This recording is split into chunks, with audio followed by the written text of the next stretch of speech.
जहाँ तक हमें पता है आपकी कोई राजनीतिक बैकग्राउंड नहीं रहा पारिवारिक में। नहीं। तो आपका रुझान कैसे इस तरह पाना हो गया? तब उस समय जब न्यूज़ देखते थे और देश के बारे में देखते थे तो कहीं ना कहीं हमारे अंदर में भाव तो जागृत हो गया था, राजनीति को समझना धीरे धीरे शुरू कर दिए थे। चुना है तो क्या इसके पीछे कारण क्या है, उद्देश्य क्या है आप राजनीति में आने के पीछे? राष्ट्र सेवा, राष्ट्र निर्माण, देशभक्ति। और तब तक से अब तक का सफ़र थोड़ा सा इसके बारे में संक्षेप में बताएंगे कैसा रहा? मेरा तो सफ़र वैसे 2001 के आसपास में शुरू हो गया था। राजधानी है, ये एक हब होना चाहिए आईटी सेंटर का, एआई का, अभी तो हम उस बहुत पीछे हैं। मुझे लगता है कि छत्तीसगढ़ के जो 15 साल में जो काम हुआ है, डॉक्टर रमन सिंह जी एक विकास पुरुष, हाँ एक विकास पुरुष मैं मानता हूँ छत्तीसगढ़ के लिए उसको। आपको क्या लगता है कि वास्तविकता में जो 5 साल का कार्यकाल रहा है एजाज ढेबर जी का, वो कहीं ना कहीं जनता उनसे संतुष्ट नहीं थी? हाँ बिल्कुल संतुष्ट नहीं थी और ऊपर से आक्रोशित थी। संतुष्ट नहीं थी एक अलग विषय है, आक्रोशित थी। आपको क्या लगता है क्या इसमें सुधार करने की ज़रूरत है? क्या कुछ रणनीति होनी चाहिए? जैसे कोई अगर राजनीति में आए तो क्या सोचना चाहिए कि युवा का? सबसे पहले तो आप जैसे बोल रहे हैं कि पावर, पैसा, पद पाने के लिए अगर कोई राजनीति में आ रहा है तो सबसे पहले तो मैं ये बोलूँ कि ऐसे लोगों से तो हाथ जोड़ के विनती है कि देश को बर्बाद कर रहे हैं आप, राजनीति में मत आइए।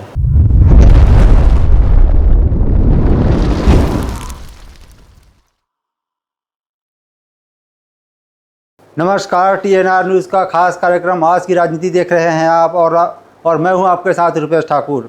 साथियों, जैसे कि आप जानते हैं इस कार्यक्रम का हमारा उद्देश्य है कि जो अभी युवा वर्ग के जो लोग राजनीति में आ रहे हैं उनका क्या उद्देश्य, क्या विज़न है राजनीति को लेकर, क्या कुछ वो करना चाहते हैं, और साथ ही साथ उनका अभी तक का सफ़र कैसा रहा है, हम उस पर चर्चा करते हैं। अलग अलग मेहमान हमारे साथ मौजूद रहते हैं।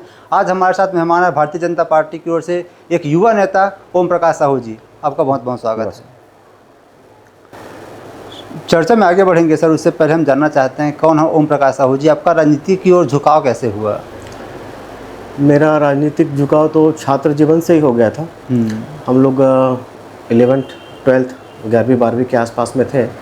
ABVP जो संस्था जो चलती है भारतीय जनता पार्टी का एक अनुसांगिक संगठन है, तो उसके माध्यम से राजनीतिक जीवन में हम लोगों ने राजनीति को समझना शुरू किया कि अटल बिहारी वाजपेयी जी उस समय प्रधानमंत्री बने थे और उस समय काफ़ी बड़े बड़े देश में बदलाव होना शुरू हुआ था। तो जनरली हमारे मन में उन सब चीज़ों पे भाव आना शुरू हो गया कि देश के प्रति जानना, राजनीति को जानना, तो वहाँ से हमारा सफ़र शुरू हुआ। जी, तो क्या आप शुरू से ही जैसे कि स्कूल लाइफ से आपने बताया कि छात्र जीवन से ही जो छात्र संगठन होती है उसके माध्यम से राजनीति में आपका झुकाव हो गया था, तो क्या शुरू से आपकी सोच रही थी कि जैसे कि हमें पता है कि जहाँ तक हमें पता है आपकी कोई राजनीतिक बैकग्राउंड नहीं रहा पारिवारिक में? नहीं। तो आपका रुझान कैसे इस तरह पाना हो गया? मेरा रुझान जो है वही बता रहा हूँ कि अटल बिहारी वाजपेयी जी को जब हम लोगों ने प्रधानमंत्री के रूप में देखा, उनके काम को जब देखा, तो उस समय न्यूज़ हम लोग जनरली खाना खाने के समय में बैठ के न्यूज़ देखा करते थे घर में परिवार के साथ में। तब उस समय जब न्यूज़ देखते थे और देश के बारे में देखते थे तो कहीं ना कहीं हमारे अंदर में भाव तो जागृत हो गया था, राजनीति को समझना धीरे धीरे शुरू कर दिए थे। उसके बाद ABVP में हमारे मित्र वगैरह भी थे, जैसे उमेश जिवेकर जी थे और हमारे अवधेश जैन जी थे, उनके साथ में 2-4 बार जाना आना हुआ। तो उसके बाद में थोड़ा सा झुकाव हुआ। उसके बाद फिर देश में अचानक से उस समय का जो माहौल था मेरे को बहुत अच्छे तरीके से याद है कि मुंबई में बम ब्लास्ट हुआ था और कई सारे ऐसे घटनाएं होती थी जो आतंकवादी घटना होती थी। तो उन सब चीज़ों से मन जो है वो अंदर से थोड़ा सा व्यथित होता था और उनके प्रदर्शन के लिए ऐसे कर करके धीरे धीरे हम लोगों ने राजनीति में हमारा प्रवेश हो गया उस समय। और उसके बाद फिर निरंतर हम चलते ही रहे। आपके पास और भी बहुत सारे ऑप्शन थे, जैसे कि आपने बताया कि उस समय तो अटल बिहारी वाजपेयी थे, लेकिन अभी तो जो कांग्रेस पार्टी में है राहुल गांधी जी एक यंग है, आप भी एक युवा हैं, तो कहीं ना कहीं आपको लगता है कि मुझे दूसरे पार्टी में भी एक ट्राई करना चाहिए? नहीं, बात युवा या किसी उम्र का नहीं है, बात विचारधारा की है। और हमने जो देश के माहौल को जो समझा, राजनीति को जो समझा, अटल बिहारी जी को जो समझा, उसके बाद में नरेंद्र मोदी जी आए, ये राष्ट्र के लिए करने वाले लोग हैं, भारत के लिए करने वाले लोग हैं। ये विचारधारा जो है भारतीय जनता पार्टी की जो विचारधारा है, राष्ट्र सेवा, राष्ट्र निर्माण की जो विचारधारा है, तो हम उन सब चीज़ों से प्रभावित हुए जी। और हमारा जो राजनीति के में जो झुकाव हुआ वो हमारा व्यक्तिगत जो झुकाव जो हुआ वो उसी उद्देश्य को ले हुआ कि हम भारत के निर्माण, राष्ट्र सेवा, हम इन सारे उद्देश्यों के जो उनको जब हमने समझा तब हम प्रभावित हुए उनसे, और उसी के साथ में फिर बहते चले गए भारतीय जनता पार्टी में। आप यंग है, प्रभावशाली हैं, आपके पास क्षमताएं हैं कुछ कर गुजरने की, कुछ करने की, पढ़े लिखे भी हैं, तो आप इस उम्र में राजनीति को चुना है, तो क्या इसके पीछे कारण क्या है, उद्देश्य क्या है आप राजनीति में आने के पीछे? राजनीति का उद्देश्य जन सेवा है, राष्ट्र सेवा है, भारत निर्माण है। और जिस उद्देश्य को लेकर भारतीय जनता पार्टी जो चल रही है, मूल उद्देश्य सबका वही है। जाने अनजाने में लोग इन सब चीज़ों को भले समझ नहीं रहे होंगे, लेकिन आज भारत की प्रगति में ही हर मनुष्य की प्रगति है। भारत का एक एक जो जनता है, चाहे वो गांव में रहे, वो शहर में रहे, चाहे वो झोपड़ी में रहे, चाहे वो महल में रहे, सारे लोगों का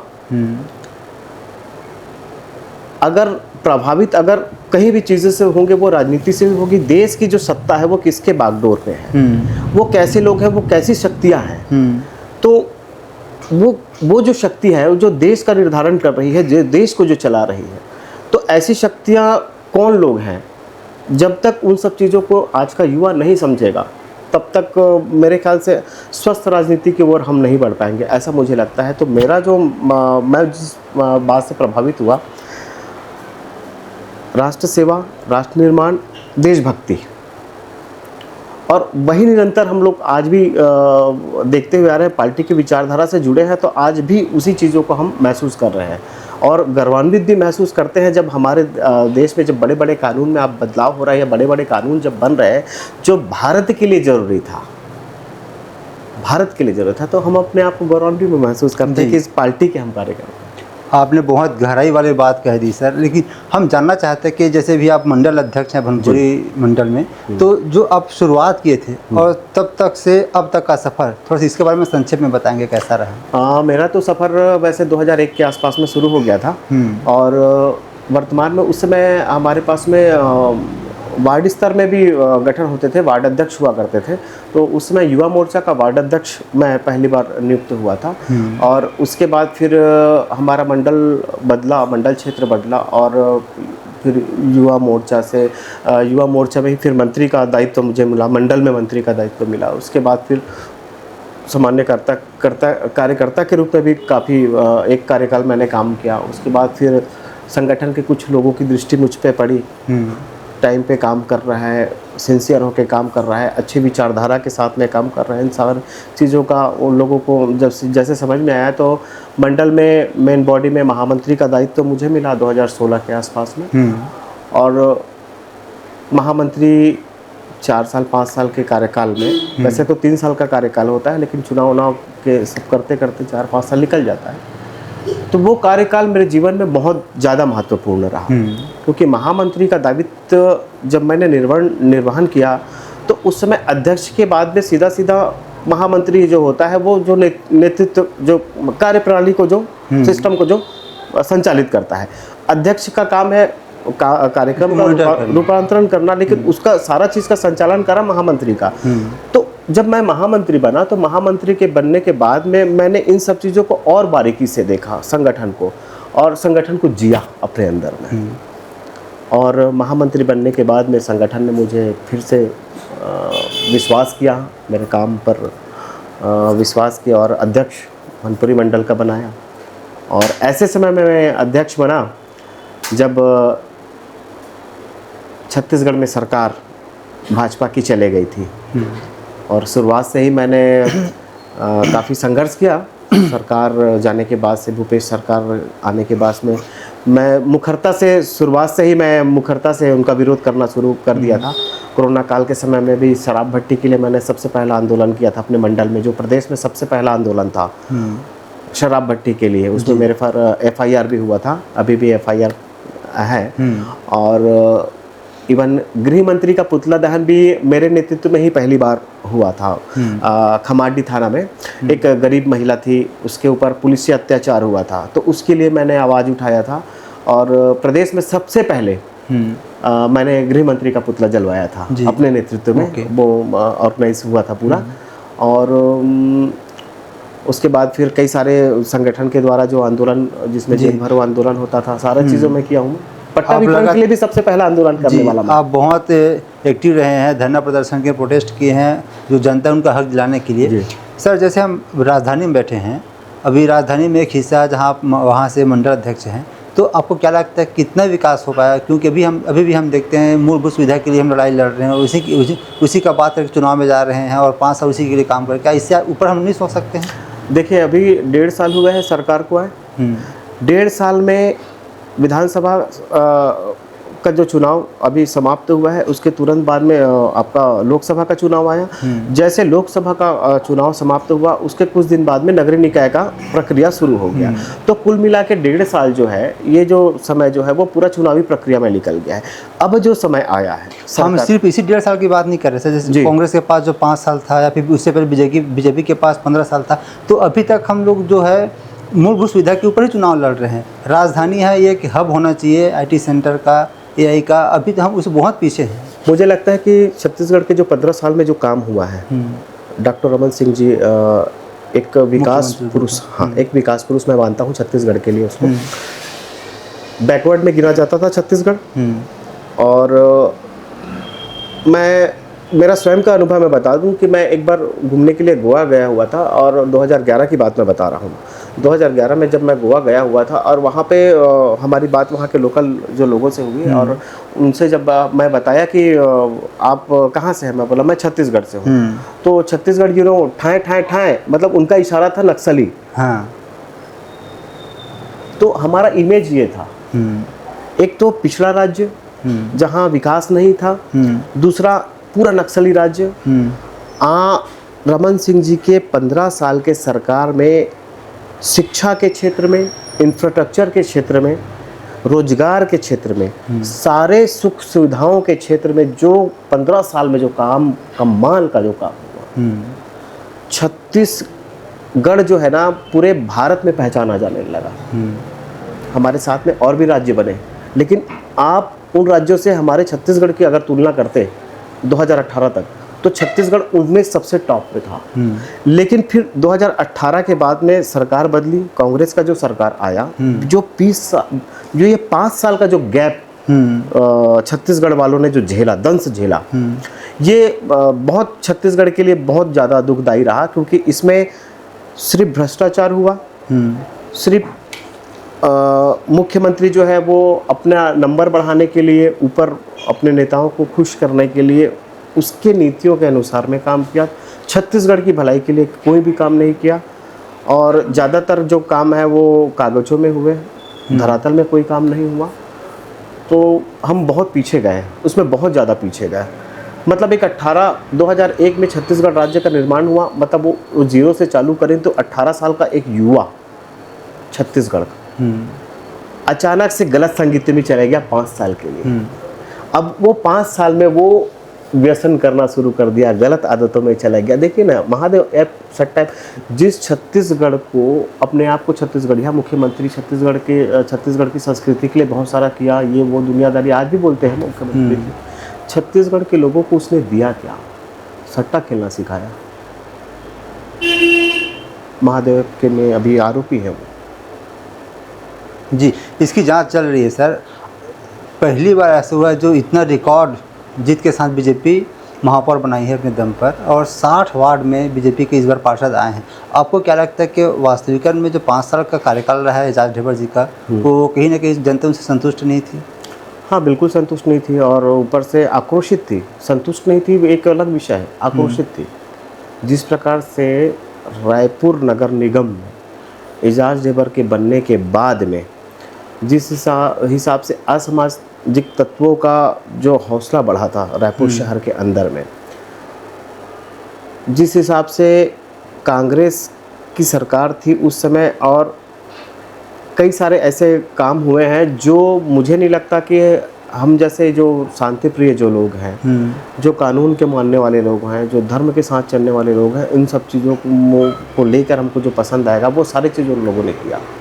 आक्रोशित हुए हैं लोग, बहुत ज़्यादा आक्रोशित हुए, और भूपेश बघेल का जाने का सबसे बड़ा कारण भी यही रहा, मुझे ऐसा लगता है कि एजाज ढेबर ने सिर्फ रायपुर नगर निगम का मटिया मेट नहीं किया, उसने, मुझे लगता है कि छत्तीसगढ़ के कई सारे हिस्सों में उसके वजह से हमने जी।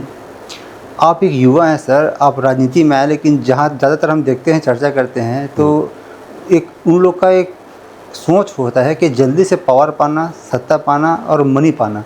ये राजनीति के लिए कितना खतरा है? क्योंकि युवा राजनीति का रीढ़ की हड्डी है सर, इसका मजबूत होना बहुत ज़रूरी है। आपको क्या लगता है, क्या इसमें सुधार करने की ज़रूरत है? क्या कुछ रणनीति होनी चाहिए? जैसे कोई अगर राजनीति में आए तो क्या सोच होना चाहिए कि युवा का? सबसे पहले तो आप जैसे बोल रहे हैं कि पावर, पैसा, पद पाने के लिए अगर कोई राजनीति में आ रहा है, तो सबसे पहले तो मैं ये बोलूँ कि ऐसे लोगों से तो हाथ जोड़ के विनती है कि देश को बर्बाद कर रहे हैं आप, राजनीति में मत आइए। उसी का दंश तो हम झेल रहे हैं इतने सालों से। आज़ादी के बाद ऐसे ही लोग तो आए जो पावर, पद और मनी के लिए ही तो सत्ता का हस्तांतरण करते रहे एक दूसरे के हाथ में, और अपने लोगों को बैठा बैठा के देश को लूटते गए। देश के लिए उन्होंने किया क्या? अब ले दे के तो कुछ राष्ट्रवादी लोगों के हाथ में देश की सत्ता है। अब तो युवा जाग रहे हैं, युवाओं को अब समझ में आ रहा है। देखिए, मैं स्पष्ट मानना है मेरा, राजनीति जो है पावर, पद और पैसे के लिए नहीं है। राजनीति जो है देश के लिए, राष्ट्र के लिए। पद, पावर और प्रतिष्ठा और पैसा आप कहीं पे भी कमा सकते हैं, लेकिन अगर यहाँ पे पद, पावर और पैसे के लिए अगर युवा काम करेंगे तो ये देश को फिर से गुलाम होने से कोई नहीं रोक पाएगा। जी। ओम प्रकाश जी अपना राजनीतिक महत्वाकांक्षा कहाँ तक रखते हैं? ऐसा राजनीतिक महत्वाकांक्षा ऐसा बहुत ज़्यादा नहीं है, और हम लोग संगठन में काम करने वाले लोग हैं, संगठन में काम कर रहे हैं। संगठन में काम करने वाले हर कार्यकर्ता को संगठन के लोग देखते रहते हैं और मूल्यांकन भी करते हैं, आकलन भी करते हैं कि कौन कहाँ तक सही है, कहाँ क्या करना है। वो संगठन का काम रहता है। हम लोग अपना काम कर रहे हैं, हम निस्वार्थ होकर राष्ट्र सेवा के लिए लगे हुए हैं, पार्टी की विचारधारा से जुड़े हुए हैं। अंत्योदय और राष्ट्र सेवा के जो पार्टी ने जो विचारधारा, जो हमको मूल मंत्र जो दिया है, और उसके लिए हम लोग भिड़े हुए हैं। पार्टी जहां हमारा उपयोग करना चाहिए। जी। राजनीति के अलावा आपकी रुचि और किसमें है? फिलहाल तो अभी राजनीति से ही समय इतना ज़्यादा नहीं मिलता है, लेकिन राजनीति के अलावा और मेरी रुचि में थोड़ा बहुत गाने वाने सुन लेता हूँ। जी। तो आगे चलकर राजनीति को आप एक करियर के रूप में लेके चलना चाहते हैं और फुल टाइम इसमें देना चाहते हैं? हाँ, मैं समर्पित हूँ। राजनीतिक जीवन मैं जी रहा हूँ। मैंने मान लिया है कि मैं राजनीतिक जीवन जीना है मुझे, और मैं वो जी भी रहा हूँ। जी, आपका बहुत धन्यवाद। आप समय निकल रहे हमारे साथ चर्चा की और अपना अनुभव हमारे साथ शेयर किया, और क्या कुछ करना चाहते हैं और कैसा राजनीति में होना चाहिए वो आपका अपना मत बताया हमें। जाते जाते हमारे माध्यम से कुछ संदेश देना चाहेंगे, खासकर ऐसे युवा वर्ग को जो राजनीति में आना चाहते हैं? बिल्कुल, मैं राजनीति में आने वाले युवाओं को तो सबसे पहले यही बोलना चाहूँगा कि जब आप राजनीति में आ रहे हैं तो राजनीति में आने से पहले आप इन भावों को छोड़ दीजिए कि मेरा क्या होगा, मैं क्या करूँगा, मुझे पावर मिलेगा तो ये करूँगा, इसके साथ वैसा करूँगा, वो करूँगा। इन सब चीज़ों को लेकर अगर राजनीति में आप आना चाहते हैं तो बिल्कुल भी मत आइए। राजनीति में जब आना चाहते हैं तो देश के लिए आइए। आज हमारे देश का युवा या तो नौकरी करने के लिए पढ़ता है या तो परिवार चलाने के लिए पढ़ता है।